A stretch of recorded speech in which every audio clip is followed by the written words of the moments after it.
Welcome to the latest Hoops and Dreams midweek preview show. George is here as well as we review QPR against West Brom and also preview QPR against Birmingham on Tuesday. So, Saturday's game first. This was a fixture between two teams sitting together in the middle of the championship, both with 25 points. So, a neutral would suggest a draw, or perhaps QPR using its slim home advantage to sneak a win. Well, it didn't turn out quite like that. The match ended in a 3-1 victory for the R's, but you would not have bet on that whilst viewing the first half. It was a scrappy half, punctuated by head tennis play, Gavin Ward's guesses at refereeing, and the West Brom coach introducing the first use of a remote electric shock to poleaxe his players as we moved into their half. Thankfully, Varane put us all out of our misery 4 minutes into added time of that first half with a lovely goal. The second half was more normal, well, for the championship at least.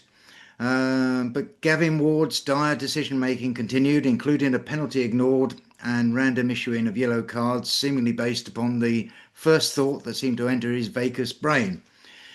We did see QPR slip back into sloppy habits, though, with poor passes, poor marking and poor tracking, really. Luckily, Coney and Burrell were on hand to pounce on those loose balls up front, and they ensured that the Baggies were suitably punished. Was I right, George, to suggest a draw as a likely result? Yeah, I feel like that would have been like beforehand, before the game, you'd look at the game and you think, yeah, okay, it's most likely to be a draw. It's similar to the Birmingham game, actually, where two teams Yeah. right next to each other in the league. But it turned out to be an entertaining game in the end. As you rightfully said, the first half was just absolutely dire. Gavin Ward just absolutely killed the half. Just every 30 seconds blowing his whistle, making it all about him as usual. And like that's no excuse for some poor football on display, but he really did not help. And then it's always good to get a goal just before half time. I say it always changes the team talk and it always carries the momentum into the second half. So good for Varane. I think it was his first goal in the championship, actually. I think his one goal last year was in the Oh, cup. gosh. So I think that was actually his first goal in the championship. So good for him. And then second half, we came out and played good football again, which was always good to see. Ryan Mason, their manager, said that they gifted us goals, and you can't deny that. To be honest, like our second goal, sorry, it was just gifted on a plate, and a great finish from Burrell. He really does look like a striker in brilliant form, and I'm sure we'll talk about him more later on. But and then them scoring, I just thought, okay, it's never easy with QPR. It was always going to happen. They're always going to score. And at first, when I first watched it, I thought, okay, maybe Nolly could have done a bit better. There was a lot of hang time in the air. But then I've watched it back after the game, and it was a great header. It's gone in off the inside of the post, and there's not really much he could do. No, Um, Messi. yeah, exactly. And then just to kill the game off like that with about 5 minutes to go, it was brilliant. Kone, great move for the goal. Really deserved to go in the game, to be honest with you, but did all we could. And then Burrell, right place, right time as usual. So yeah, definitely a good result. Something I wasn't really expecting before the game, but you definitely take them. And it's always good to win your first game in a 3 game week, I feel, because it just carries that momentum through to the other games. Yeah. Yeah, I do agree on that. And especially about Kone. He really does deserve a goal. Anyway, we started with Nardi in goal and a back four of Mabengi, Dunn, JCS, and RND. Starting to sound like a rock band, this. And in midfield, Varane and Madsen. Whilst up front, we started with Saito, Coney, and Chair, with Burrell up there as the front man. Did all the starting 11 work well in beating the Baggies, George, or was this a case of beating a mediocre side despite some wrong starters? I 100% agree that it was the correct starting lineup. I remember seeing it coming out and thinking, okay, that's probably our strongest lineup that we have at the moment with the players available, in my opinion. Yeah, The back four were extremely solid. I thought Mbenge played really, really well. He's just exploiting that pace that he has, and although he's not necessarily pretty on the ball, like he hasn't got that great technical ability, he no, just really manages to stretch the game. Dunn and Clark Salter look really good at the back. It's good for Clarksall to get. I think he got 77 minutes in the end, so really good for him in that way. And then Reece Norrington Davis once again proving why he's like a 7 or 8 out of 10 every single game, and that's exactly what we wanted after last season. Powell disappointing, worrying going into this year. Do we actually have a left back? He's everything that we could really ask for. Midfield, to be honest with you, before the game, I was a little bit worried about Varane starting because he hasn't been too great of recently. But I feel like second half yesterday he did really well. First half, not great again, but second half he definitely turned it on. And then Madsen seems like a completely different player to last season once again, winning tackles, really great to see. And then you go into the attack. I feel like the only negative we can really take away from the West Brom game is Chair getting injured, which is really disappointing to see because he seems to be getting on some good form once again. Saito looked a bit out of the game again. Didn't really do too much. He's almost gone back to last year a little bit where he seems weak on the ball. And then Kone and Burrell up front. I was absolutely screaming for it away at Norwich. Just to start them two up front again. And the reason why he brought Frey on at half time away at Norwich instead of Kone was just completely beyond me. So it was really good to see them two start together again, and it really proved. It really did prove they did really well together. And then Burrell getting a brace for himself, 9 goals now this season. Yeah, it's just crazy. Who would have thought of a QPR striker? Yeah, I funny you should mention that because Burrell has snuck into the bottom of the top scorers in the championship, I might add, Hallelujah. and justifiably. I felt that despite his goal, Varane did struggle at times to perform. He's having this problem in midfield, and I did feel that Madsen was being pulled out of shape sometimes to help him out. Um, that said, he did get the goal. Fair credit to him, and I hope that will now give him a bit of impetus to carry on. And Nardi, well, Nardi was Nardi, I suppose. He made a great block or saved one moment, and then the next one he's passing out to a West Brom player. Um, of the subs, I thought Cook and Frey both made positive contributions. Really loved what Frey was doing, bullying himself up near the corner flag. Absolutely superb. Um, whereas Smith and Dembele sadly added nothing, I thought. What about you, George? No, I completely agree. When they came on, Smith seemed to be trying to win fouls for fouls' sake. That's what Yeah, he always does. Comes on and dives around everywhere. And then Dembele, when he comes on the pitch, you really see how much the fullback becomes exposed. Because he just doesn't track that 10, 15 yards that Saito does, or but sometimes Chair does, and it really does show. And on your point about Nardi, I feel like yesterday he actually had an all right game, to be honest with you. He's just proven exactly what we know he is. He's a good shot stopper, but yeah, every single time there's a cross or a corner, my heart's in my mouth. And that's why I feel like in January we need to shore up that position, in my opinion, just because he just, as much as he's a good shot stopper, he's just such a liability when it comes to crosses. And it was highlighted last season loads of times that it was like bottom in the league for claiming crosses. And it seems like every single time he punches the ball. Like all you want him to do is catch it, calm the game down, but he punches it into a dangerous area. So yeah, as much as he's a good shot stopper and made a good double save yesterday, yeah, it needs to be shored up in January. But he did all right yesterday, to be fair to him. yeah. I was watching Walsh in the warm up, and he looks really good. So I think it's going to be another one of these competitions. Um, I should mention at this point that there was a meeting on Thursday uh, with the fans groups with Christian Norrie up at Loftus Road, and one of the things that came out of there was how we sorted out the goalkeeper for who was going to be number one this season, and he was quite plain that it was a situation of go for it, whichever of you does the best will be number one. So it's not a question of Nardi was not favoured or anything like that. It was felt that Walsh was better. So we'll have to see if he gets back in and he does as well as before. Okay, the Beaver and myself have gone for Burrell and man of the as man of the match. But George, would you? I could equally, I suppose, put in the mix Coney for his work because his work rate was superb and its success all over the pitch. And I could even include, as you mentioned before, R&D for his solid defending and crosses, and even Madsen for doing so well with below par Varane at times alongside him. Your man of the match, George?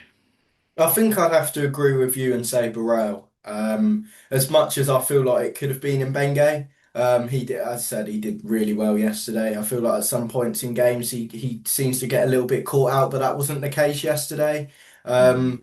He's a really attacking threat. He just draws the opposition winger back, which draws so much more space for our centre backs to push up. And it just really, yeah, it really helps us. I agree with you with Madsen as well. Once again, another one of his fine performances. Mm. But yeah, my man of the match has to be Burrell. And as I said, 9 goals before it's even January. Like, what's the stat? Like, our top goal scorer has been 8 goals since the 2020-21 season, which is just absolutely crazy to think. And for 750,000, that's an absolute steal and an absolute bargain. So fingers crossed he can keep scoring goals. But it's just not his like goal scoring. His work rate as well off the ball. He just chases absolutely everything. And he's everything that we could have wanted. So yeah, really positive signing. I'm with And you on dare I that. say, bargain of the transfer window potentially. Absolutely. No, I agree with that. Okay, let's move on to the midweek game at Loftus Road against Birmingham, shall we? Birmingham are sitting eighth in the championship on 28 points, so that's 3 points greater than we were before the Saturday's game. From their stats, you might see them as Mr. Average, but their last few matches have included three games: Portsmouth, Millwall, and Norwich, where they scored 4 goals. So, George, you have to come to the conclusion that Birmingham have come good, and this is probably not the time to play them. Yeah, well, in some ways so, but they did just lose to Southampton. I know Southampton are in good form. They lost 3-1 to them on the weekend. That's right. Um, I don't know. They're a team who I look at their lineup now, and they're a team full of quality. They spent so much money, both in League One and this summer. What was it, like 20 million for Stansfield, which is just crazy. He's got less goals than Burrell may have just had. But I just think it's crazy. They got players like Damari Gray who just, yeah, a good player back in the day, but he just doesn't seem to be that anymore. Patrick Roberts, who I remember Mick Beale once describing him at Fans Forum as one of the best players he'd ever seen. So um, take that as you will. But no, as I said, they're a team full of quality players, and at the start of the season, they didn't exactly kick on as much as they potentially should have done, and as much as they were predicted. They're a very attacking team in terms of stats. I think they're in the top five for all sort of stats, attacking wise, chances per game, but equally big chances missed. So they're a team who aren't that great defensively wise, I don't feel. So they're definitely there for the taking. And if we can play like anything that we did second half against West Brom, I feel like, yeah, we're definitely in for a chance in this game. Yeah, I looked at the very, very quickly looked at the highlights of the Southampton match, and Gray's goal actually really was very, very good, long range shot.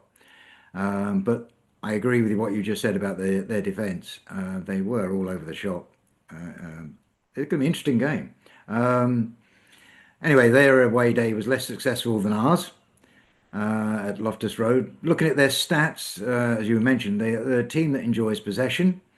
It has a high passing rate accuracy, and Jay Stanfield is indeed their top scorer on 8 goals, and Gray's now on five, I think it is, and Sion Ho is on 4 goals. So they are splitting the goals up amongst them. They adopt the same formation as us, 4-2-3-1, and their strengths are listed as their finishing, defending set pieces, and protecting their lead. All the sort of things that you really don't want to hear. But I should add that there were no known weaknesses. I've really never seen that before. There were no known weaknesses at all. The best I could come up with was that much of their success rests on their home performances, where they rank third in the league, whereas their away record is 21st. And I should also add that Jack Robinson has also managed to get 2 red cards already, which is quite an achievement. Um, is there anyone else you would deem worthy of a mention, George? Perhaps Bright Osei Samuel, or who's had 9 starts, or Lyndon Dykes, who's managed 2. You know what? I was about to mention the fact that they love an old QPR player. You got Jack Robinson, Lyndon Dykes, Bright Samuel. I know he's injured right now. We got Ethan Laird as well. These are just, yeah. all former QPR players, but no, they're a team, as I said, of high quality. I remember when they brought in Tommy Doyle from Yeah. Wolves in the window, that was highly pressed and everything. Um, Jay Stansfield, as much as he was overpriced, he is a good player. He did really well in the Championship with them a couple of seasons ago. And as much as he's nowhere near worth 20 million, he's still a player who knows where the back of the net is. So that's something that worries me.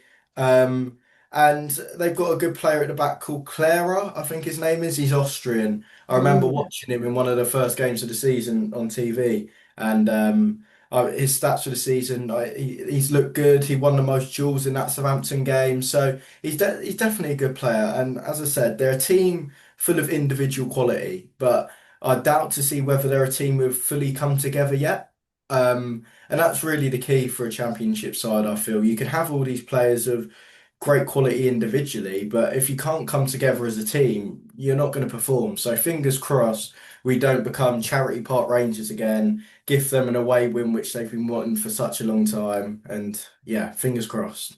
Yeah. I mean, courtesy of James, I got one of an interesting stat. QPR's last 12 wins have been when we've had less possession. So we perhaps shouldn't worry so much about being dominated, but rather more about getting possibly that crucial first goal. I know the R's have shown the capability to bounce back, but Birmingham's record suggests we let them get ahead at our peril. Mm. So let's look at who should start for the R's. Um, as I said, I saw Walsh performing in the warm-up, George, but do you think it would be Nardi still remaining in goal? Yeah, I feel like he'll keep with him for now. As I said, he did all right yesterday at West Brom, so I don't see him changing it around. I Yeah. don't see him changing it around unless Nardi has a really, really poor game. Um, so yeah, I feel like he'll stick with Nardi for now. Okay. And at the back, we've got a choice between Morrison, Mabengi, RND, Cook, JCS. Who do you think will start in defence, George? I don't see him starting JCS 2 games in a row. I really don't. So I feel like he'll stick with Mbenge at right back, Jimmy Dunn, obviously. And then Yeah. the next one's interesting. I believe that he might go for Steve Cook just because that little bit more experience to deal with their attack. So I'm going to go Steve Cook and then R&D at left back, I feel. After the shenanigans that happened away at Norwich away with Fielder at left back, and I know he's injured now, and we don't really have an alternative at left back apart from Escudinha, who, yeah, we won't talk about that one game he played, but yeah, so I feel like it has to be R&D who starts. Yeah, I'm not sure if Esquidina is injury free at the moment as well. I think that he might be injured. We're a bit tight there.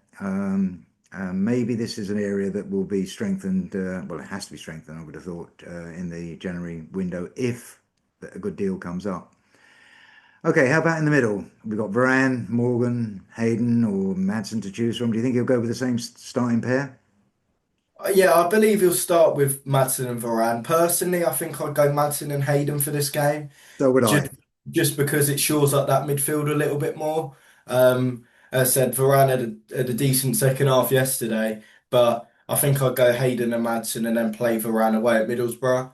But yeah, I think he'll go Maddison and Varane. Yeah, it just leaves us up front then, George. Who do you see starting against Birmingham on the wings? And you've got a huge choice here. You've got Saito, Chair, Smith, Puku, or Dembele. Yeah, it's a real tough one, you know. I feel like Chair won't be fit for the game, so I feel like that's him out. Um, I think it'd be funny to start Poku in this game just because of how much speculation there was about him going to Birmingham. I don't believe that will happen, but I feel like it'd be quite funny to see. So I feel he's going to go with Saito and Dembele. I think he's going to go for, but yeah, whether I agree with that or not, I'm not too sure. But that's what I think he'll go for. Yeah, I'm not sure about that either. I think Dembele is really good going forward, but unfortunately he doesn't track back. He leaves his wing back exposed. I felt that when he lost possession or lost tracking back on Saturday, that was when the goal happened. So yeah, I wasn't too happy with him. If it were me, I'd probably go for Smith. I'd give him a decent outing, and then perhaps bring Dembele on when they get a bit tired. That would be my hope anyway. All right. All that remains then is the attacking duo. I'm going to make a stab in the dark here that you're going to go for Burrell and Coney. Who would have thought? Yeah, no, yeah, I don't see why you wouldn't go Barell and Kone. And I know that they Mm, speak about rotation in a 3 game week, but they're just two players on form, especially Burrell. And that goal for Kone is coming. You can see it. So fingers crossed it's in this game, and fingers crossed them two can perform to the high standards that they have been because it's just really exciting. Really, really exciting. yeah, it is. I agree. There's a good partnership there. Well, before we get on to the predictions for this fixture, I thought we'd just discuss safe standing. This is one of the topics we discussed as representatives of the fan sites when we met Christian Norrie on Thursday. The EFL have demanded an expansion of safe standing, so the clubs have no choice on this. And areas under consultation for this include parts of the upper loft. So, do you see this as a benefit to the club, George, and also to the atmosphere, perhaps?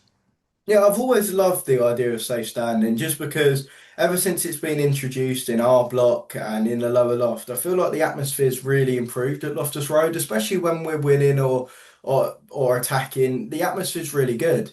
So expanding it definitely is not a bad idea. One thing I've always liked the idea of is having safe standing across the whole lower loft, just because then it's just really daunting for opposition.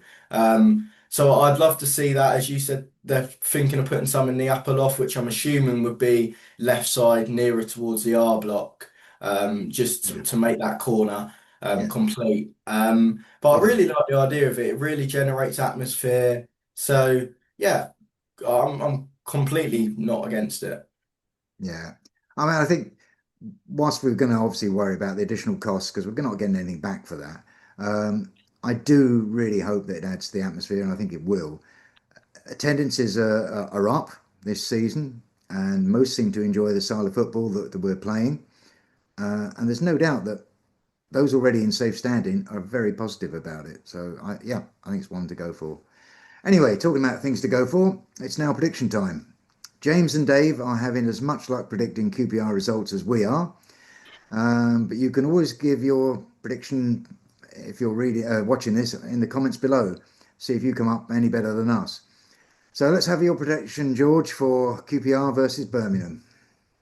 I always say it, but I'm gonna go 2-1 QPR. I Oh, just, yeah, I believe that neither team are going to keep a clean sheet. As we said, Birmingham are very attacking. We're quite attacking at the moment, but yeah, I feel like we're going to edge this one just. So I'm going to go 2-1. okay. Birmingham are doing better than us, and our home record is still poor. So you would think the best we could hope for is a draw. That said, Stephan does not set his teams up to play for draws. And after Saturday's win, I have to be optimistic. I'm going to go for a 1-0 win. That brings us anyway towards the end of this episode, other than to thank George for being here and you all for watching. Dave and James will be back to preview Saturday's Borough versus QPR fixture on Saturday. Sorry, I just said it on Saturday.